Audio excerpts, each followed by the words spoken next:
Steve Moran here with Senior Housing Forum, and we're at the Senior Living Innovation Forum in Santa Barbara, 2019.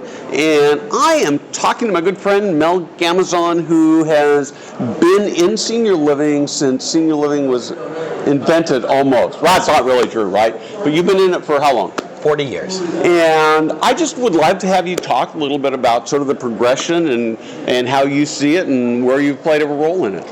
Thank you, Steve. It's been a great ride. I started in the industry in '79, and the industry was, pretty much at its infancy, and have ridden this from infancy to adolescence, and now we're in full-blown maturity. So it has been exciting. Ups and downs in the cycles, different products, different operating models. But the good news is all the work that everyone has done over so many years is now coming to fruition. And we have the baby boom generation coming in, and the industry needs to adapt. It's either going to adapt or it's going to be extinct.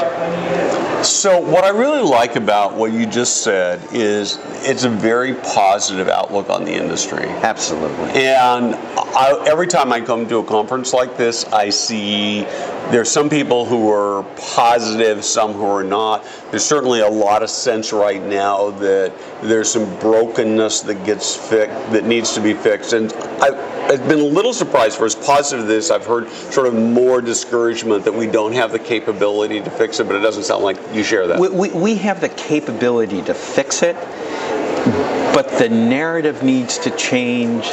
The focus needs to be adapted to the new market that's coming in that is gigantic. And so what we've had and has evolved over 40 years essentially has been, say it any way you want, it's been a care model. It's been levels of care. Senior care. It's all care, not all, but substantially care models. We will care for you.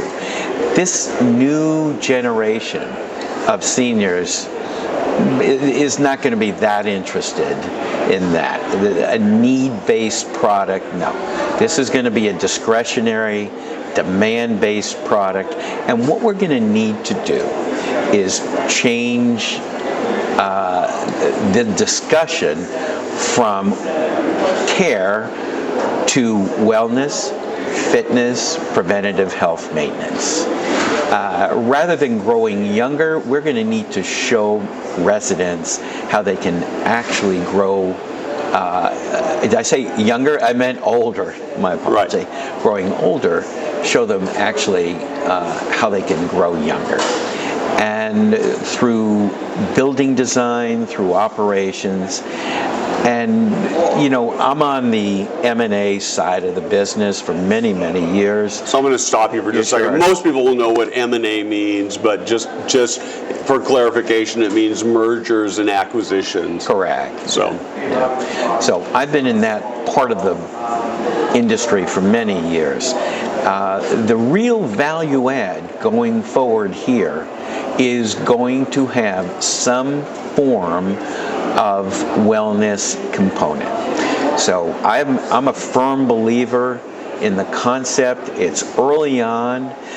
Some of us go back to, let's call it 1988, when Paul Clausen came in with a new concept, and it was called assisted living. No one knew what it was.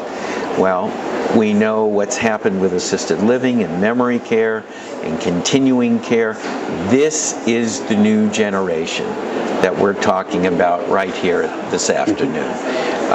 And so it is going to be health and wellness as compared to health care. And that's going to be the driver of the industry. And what we need to do is we need to get investors on board, and we need to get our operators absolutely on board.